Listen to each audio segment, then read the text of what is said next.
Selamat malam saudara. Pada 15 Juli 2021 telah dilaporkan bahwa 2 ekor harimau di Taman Marga Satwa Ragunan terjangkit virus corona COVID-19. Virus tersebut diketahui ditularkan oleh petugas kebun binatang. Hal inilah yang memunculkan kekhawatiran di kalangan masyarakat umum, sehingga memunculkan pertanyaan besar, yaitu jika virus COVID-19 bisa ditularkan dari manusia ke hewan, apakah bisa sebaliknya dari hewan ditularkan ke manusia? SARS-CoV-2 atau COVID-19 pada manusia pertama kali ditemukan di Wuhan, Provinsi Hubei, China pada tahun 2019. Penyakit yang ditimbulkan dari virus ini tergolong sebagai pandemi, yang bahkan dapat membunuh banyak orang dan mendominasi berita-berita di seluruh dunia serta membuat perubahan besar pada kehidupan manusia. COVID-19 ini umumnya diketahui dapat menginfeksi saluran pernafasan dan pencernaan pada manusia maupun hewan. Nama virus ini sendiri didasarkan pada bentuknya yang bulat dan mempunyai duri di permukaan, sehingga terlihat seperti korona matahari, sehingga dinamakan virus corona. Duri-duri yang berada pada permukaan virus corona merupakan reseptor yang dapat membuatnya terikat pada enzim yang disebut ACE2 atau Angiotensin Converting Enzyme 2 yang berada pada permukaan sel di dalam tubuh manusia. Molekul reseptor inilah yang akan mengikat membran sel sehat. Apabila berhasil, maka virus akan menembus membran sel sehat, masuk dan kemudian membajak serta merusak sel sehat tersebut, sehingga timbullah gejala klinis seperti batuk-batuk, diare dan lain-lain.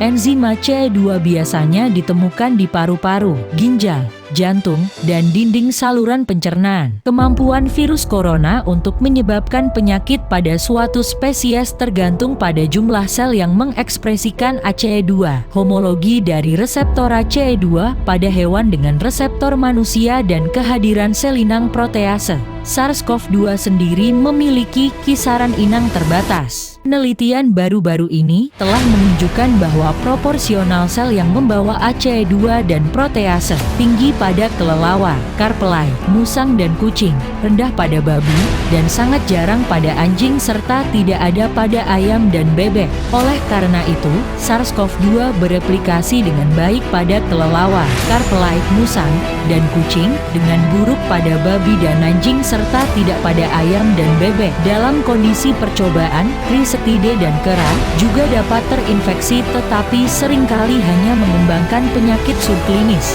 Informasi berikut adalah pembaruan tentang pengetahuan terkini yang relevan dengan kerentanan kelompok hewan yang berbeda terhadap SARS-CoV-2. Hasil dari penelitian yang dilaporkan di sini menunjukkan bahwa beberapa spesies hewan peliharaan dapat terinfeksi SARS-CoV-2. Namun, tidak ada bukti bahwa mereka memiliki peran dalam epidemiologi virus. Hewan peliharaan seperti kucing dan anjing saat ini tampaknya tidak menimbulkan resiko bagi manusia. Namun, pemantauan terus-menerus terhadap hewan-hewan ini diperlukan. Penyebaran SARS-CoV-2 ke hewan ternak belum dilaporkan hingga saat ini. Tapi jika itu terjadi, kemungkinan terjadi sangat sporadis dan melibatkan sedikit hewan.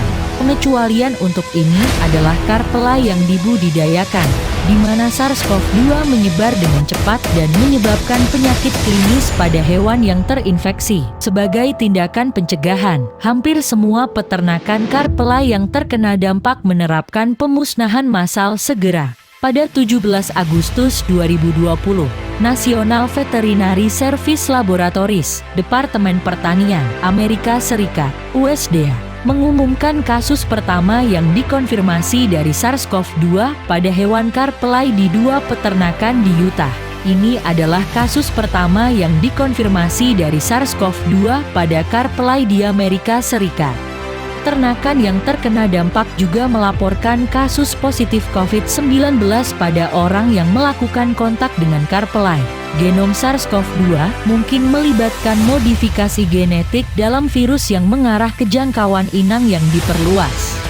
Misalnya, perubahan interaksi antara virus dan sel eukariotiknya khususnya pada reseptor, perubahan ekosistem, misalnya kepadatan populasi hewan dan manusia, atau modifikasi interaksi antara hewan khususnya reservoir dan inang perantara, serta pada manusia, misalnya gaya hidup atau kebiasaan makan.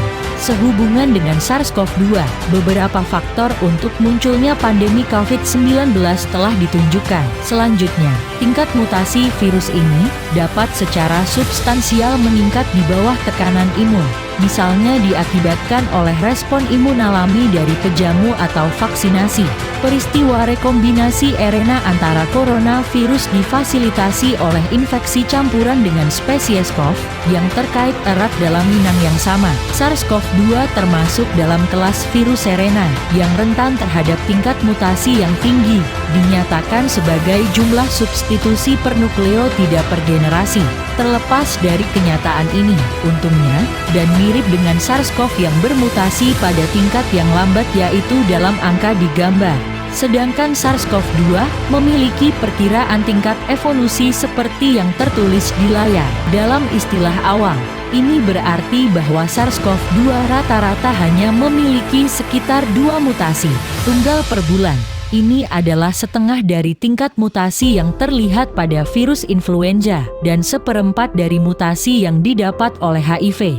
Berbagai kemungkinan infeksi hewan di antara spesies yang berbeda akan terus dipelajari. Mengenai infeksi manusia ke hewan dan skenario infeksi ke manusia, banyak pertanyaan mungkin muncul. Beberapa di antaranya adalah sebagai berikut. Apakah ada hasil yang pasti tentang unggas atau hewan ternak atau hewan peliharaan tidak bisa tertular SARS-CoV-2? Apa ada hasil yang jitu? Hanya dengan beberapa percobaan, dapat dengan pasti mengatakan penularan hewan ke manusia tidak dapat terjadi. Dengan sedikit hasil, bagaimana bisa dikatakan babi, bebek, dan ayam serta khususnya hewan domestik lain yang hidup di sekitar manusia, tidak dapat menjadi reservoir virus untuk infeksi kepada manusia. Sedangkan secara teoritis, SARS-CoV-2 juga dapat mengalami mutasi dan evolusi. Karena itu, informasi di dalam video ini dibuat agar penonton dapat selalu menerapkan langkah-langkah siaga untuk meminimalkan terjadinya resiko penularan antara hewan dan manusia. Salam dan selamat malam.